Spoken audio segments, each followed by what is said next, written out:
বাংলাদেশে প্রতি বছর হাজারেরও বেশি শিশু ধর্ষণের শিকার হয়। শুধু গত বছরে ২৫০০-এরও বেশি নারী ও শিশু ধর্ষণের ঘটনা ঘটেছে। দিন দিন নারী ও শিশু ধর্ষণের ঘটনা বেড়েই চলেছে। নারী ও শিশু নির্যাতন দমন আইন অনুযায়ী ধর্ষণের শাস্তি মৃত্যুদণ্ড বা যাবজ্জীবন কারাদণ্ড। কিন্তু সমসাময়িক প্রেক্ষাপট থেকে দেখা যায় ধর্ষকরা সবসময় আইনের হাত থেকে পার পেয়ে যায়। BanglaNews24.com এর মতে ২০২১ সালে ৮১০টি ধর্ষণের ঘটনা রিপোর্ট করা হয়েছে। এছাড়া বাংলাদেশ পুলিশ তাদের প্রতিবেদন অনুযায়ী ২০১৯ সালে ৯৯টি ধর্ষণের মামলার তথ্য দিয়েছে।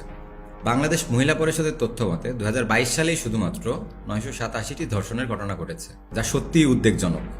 ধর্ষণের বিরুদ্ধে সমাজ সবসময় চুপ থাকে। নীরবতাই কি সমাধান? সমসাময়িক সময়ে শিশু ধর্ষণের ঘটনা উল্লেখযোগ্য হারে বেড়ে গেছে। সমাজ কি এক্ষেত্রেও নীরব থাকবে? ধর্ষণ অত্যন্ত ঘৃণিত একটি অপরাধ। শিশু ধর্ষণ, নারী নির্যাতন আমাদের সমাজকে কলুষিত করে তুলছে। আসুন পরিবার থেকে আমরা প্রত্যেকে সচেতন হই, শিশুদের প্রতি আন্তরিক হই, ধর্ষণ প্রতিরোধে সোচ্চার হই, ধর্ষণের সর্বোচ্চ শাস্তি নিশ্চিত করি। সামাজিক প্রতিরোধ এবং আমাদের সম্মিলিত সচেতনতাই পারে ধর্ষণ প্রতিরোধ করতে, ধর্ষণ নির্মূল করতে এবং শিশুদের সুরক্ষিত করতে। সকলে মিলে গড়ে তুলি নিরাপদ বাংলাদেশ।